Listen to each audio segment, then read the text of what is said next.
masa lalu. Pengarap ko R.A.S.I. Di sini sekarang ku siap untuk beraksi dengan sejagatku di MIC.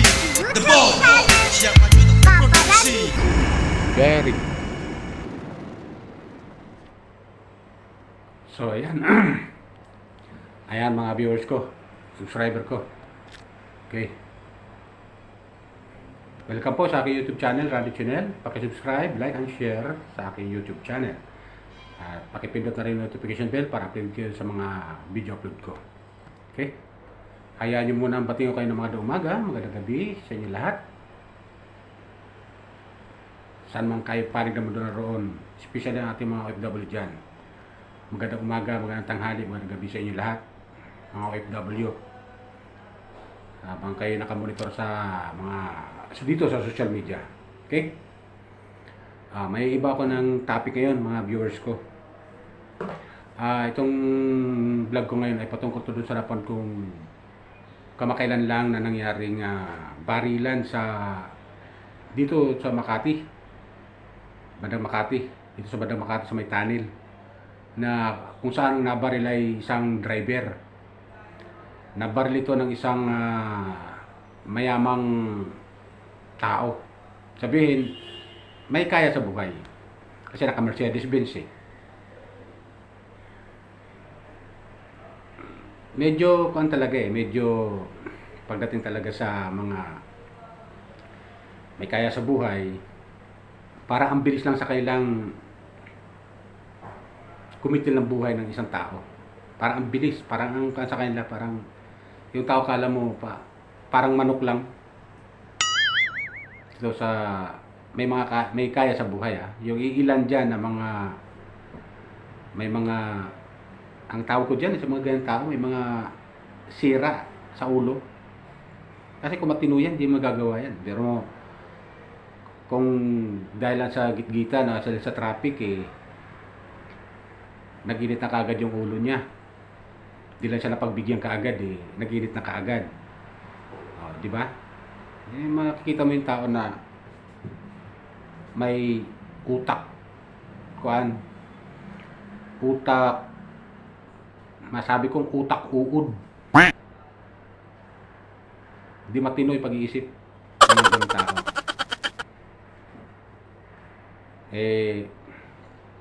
Kung totoo nga na ano to sa balita na medyo na nakagamit pa ng droga yung suspect, talagang wala nga sa tamang pag-iisip yun. Diba ganun yun mga viewers ko, mga subscriber ko. Wala sa tamang pag-iisip yun. Kaya kung tama na siya yung nahuling suspect at siya yung nakabaril, dapat lang pagdusahan niya yan sa kulungan. Ang dapat sa kanya ay ikulong sa kulungan ng yung walang papag, walang karton, sa semento patulugin para maramdaman niya, tapos huwag pakainin ng 3 araw para maramdaman niya yung ginawa niya. Para maramdaman niya yung ginawa niya. Dapat sa tao na yan. Para maramdaman niya na pag gumawa ng kasalanan talaga ay ganito ang mangyayari. Huwag pakainin 3 araw hanggang sa naghihina na siya. Kung magpapadala mo yung mga kamag-anak ng pagkain, huwag ibigay. Pakain doon sa ibang preso na nagugutom. Galing yan. Yan lang reaction ko dahil sa ginawa niya, medyo hindi katanggap-tanggap ng lipunan Paano yung ginawa niya katulad niyan, yung napatay niya naghanap buhay lang. Buti may kasamang yaya at bata. Kung tinamaan din yung yaya, di wala na. Thank you ng buhay nila. Sorry na lang, ganun. Di ba mga viewers ko? Kaya hindi tama yung ginawa niya Kaya kung mapatunayan sa korte na siya may kasalanan, dapat pagdusa siya sa kulungan. Magdusa sa bilangguan. Hindi magandang ginawa niya Talagang may inis ka sa isang taong ganyan na walang kaabog-abog mawamaril na. Dapat yung mga ganyan, di na binibigyan ng mga baril Dapat ibinibigyan ng ating gobyerno ng baril yan. Lalong-lalo na ng ating mga may hawak ng baril o may mga kuan dyan sa sa ating pulisya. Yung may hawak ng mga baril na i-issue sa mga taong karapat-dapat. Pero itong mga tao na to, hindi karapat-dapat bigyan ng baril to Pero kung totoo yan, na dati na sila bilanggo dahil sa illegal na baril, sa illegal possession of firearm. Kung dati nasa nakulat kalalaya lang, ito na naman, nahuli na naman siya. At ginamit na naman yung baril. Dapat din siya binibigyan ng baril Di na binibigyan din ito ni-issue ng baril Yung mga ganitong tao, di na dapat ini-issue ito ng baril. Kakaroon pa ng baril itong tao na to. May sira sa ulo. Di ba? May sira sa ulo Katulad yan, may babalik pa bang buhay nung kanyang binaril? Kung walang baril to, kahit magbanggaan pa sila sa gitna ng kalsada, magitgitan man sila, walang mamamatay. Mga buhay pa rin sila. Sasakyan lang nagkagas-gas-gas-gas. Pwedeng ipagawa lang yun. Yung buhay ng tao, may papagawa pa ba? Wala na? Mga viewers ko? Kaya yung mga taong ganyan, dapat talaga hindi dapat binibigyan ng baril. Hindi na binibigyan ng baril. Dapat sa kanya mabulok sa kulungan. Doon na sa tumanda. At kung nagtutungkod na siya at masakit na yung mga tuhod niya, kung buhay pa siya, doon na sa makalaya. Di ba? Doon na sa makalaya. Yung mga taong ganyan wala Hindi karapat-dapat talaga na isyuhan ng baril yan. May sira sa utak. Tama yung sinabi ni Senator Rapi Tulfo sa kanyang program minsan, na yung dapat yung mga kumukuha ng baril, dapat ini-isyuhan ng pinapag-neuro muna. Pag hindi pumasok sa neuro, yan talagang neuro na talagang kailangan talagang ipasan nila yun Dapat talaga. Yan ang yung pwede isyuhan ng baril. Pero ito, kung binili lang yung neuro nito, pinalakad lang wala. Ipagyayabang lang talaga yung baril niya talaga. Diba? Mga viewers ko. Ipagyayabang lang yung baril niya. Ayun. Nagamit nga sa hindi magandang pamamaraan. Hindi magandang pamamaraan. Yan lang nagiging reaction ko at comment ko doon sa tao na yan, nakabaril sa isang driver. Na inulilan niya ang pamilya ngayon. Naghihinagpis. Na yung tao ay ang hangad lang naman ay magtrabaho. Mapagsilbihan ng pamilya, tapos ganyan pa mangyayari. Kinitil ang buhay ng isang siraulong tao na talagang masabi mong kriminal talaga yung utak. Diba? Utak ko ang talaga utak uod. Yung mga ganyan, utak uod. Para sa akin. Nakakainis lang Panood ko yung video na yun Sa Mystery Media na panood ko rin. Tsaka yung video. At buti na lang yung tao, yung anak ng biktima, at nagsubok ka kay Senator Rapi Tulfo. At napanood ko nga yun sa programa ni Senator Rapi Tulfo. At ayon sa ayon sa anak, ay nandun pa nga doon sa presinto. At ayon sa anak, nasa Krabi daw yung nakakulong. Yung pala, nung tanongin si General ng SRPO, ay nasa Makati Police Station na. Doon na siya ilipat na. At doon ka bibili kay Senator Rapi Tulfo. Pag magandang ginagawa ng ating mga kapulisan, At action agad ang ginagawa. Sumasaludo siya kagad. Tignan mo. Napanood ko sa programa ni Senator Rapi Tulfo. Hinahangaan niya ang lahat ng pulis sa ginawang pagkilos kaagad. At hindi nagpatumpik-tumpik pa. Inaksyonan na kaagad. At nahuli nga yung suspect. So ang galing ng mga pulis natin, di ba? Ganun siya. Believe na believe siya doon sa mga pulis na yon na kumilos kaagad para mahuli yung suspect. Di ba? At yan nga, nahuli at nakakulong na ngayon. At dapat sa suspect, makulong siya habang buhay pag natulan na siya. At napatunayan, pag napatunayan na siya nagkasala, dapat sa kanya makulong. Dapat sa kanya yung kanyang tulugan, yung walang karton, simento, para maramdaman niya yung lamig ng simento at pasukin yung katawan niya ng lamig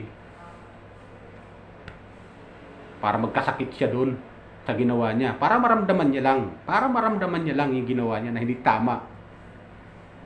Di ba? Ganoon yun, mga viewers ko. Kaya nasabi ko lang, medyo di lang maganda kasi itong tao na to eh. May dati na palang kaso eh. Tapos, nung makalaya, gumawa na naman ng krimen. Pumatay talaga. Di ba? Karapat-dapat pa ba siya dito sa mundo natin? Pasalamat siya, walang bitay rito. Kung katulad sa Saudi itong Pilipinas, putol yung ulo niya. Putol yung ulo niya, kung katulad sa Saudi lang. So lang, mabait pa rin ang Pilipinas. Ang bansa Pilipinas, mabait pa rin talaga. At makatao ang mga batas natin. Makatao yung umiiral sa batas natin.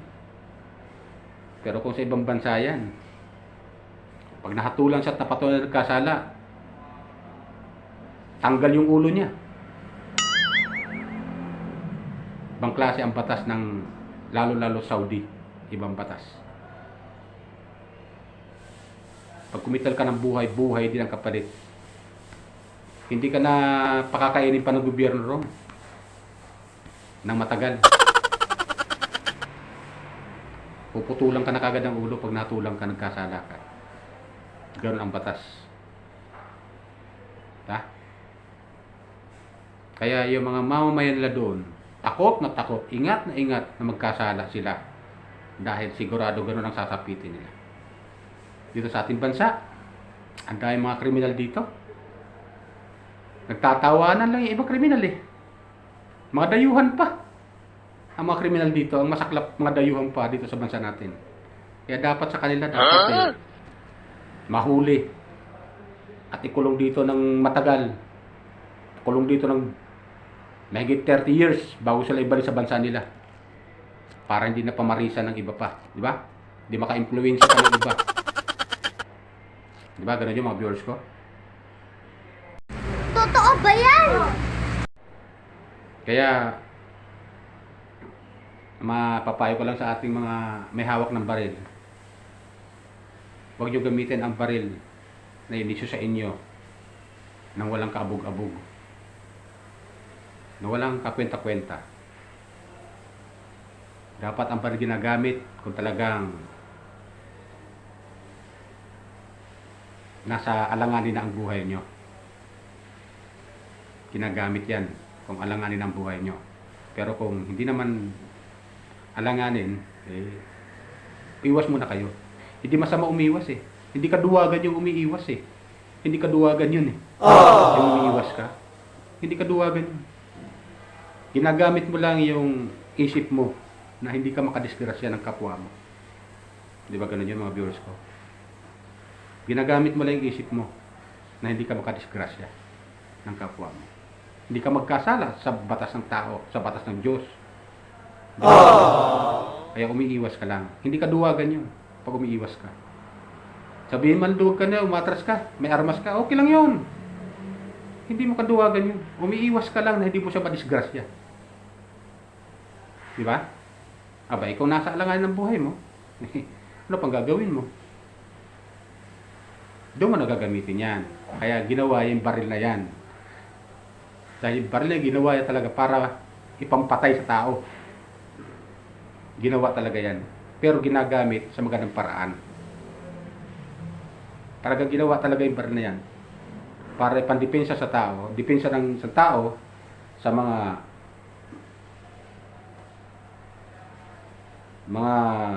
depensa ng isang tao para sa kanyang mga kaaway, kung may kaaway man siya. Pero ganun pa man, Galing ah. dapat umiiwas hanggat may maiiwasan. Pero kung wala ka ng maiwasan, ay saka mo na gamitin yun. Hindi katulad itong nahuling pulis, nahuling ng mga pulis, itong kriminal na to, itong nahuling kriminal ng mga pulis, bigla lang na maril. Tingin mo sa taong ganyan, matino pa mong pag-iisip niya? May tupak yung tao na yan, sigurado ako eh. May tupak yung tao na yan. Kaya dapat sa kanya makulong sa bilangguan ng habang buhay. Okay? Ito po sa akin, mga viewers ko, subscriber ko. Kung di pa kayo nakasubscribe sa aking YouTube channel, Randy Channel, pakisubscribe, like and share sa aking channel. Okay? Pakipindot lang yung notification bell at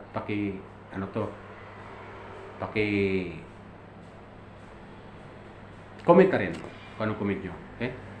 At sumasaludo ako sa ating mga kapulisan na nakahuli dyan sa suspect na yan. Sumasaludo ko sa inyo lahat. Share. Sana tuloy-tuloy pa rin paghuhuli nyo ng mga kriminal. Sana marami kayo mahuli mga kriminal na mga masamang loob dyan. At maipakulong ninyo. Okay? Saludo po ako sa lahat ng ating mga kapulisan. Yun na po. Bye. Ingat po tayo lagi. Pagpalain po tayo ng bumay. Ng pumik pa.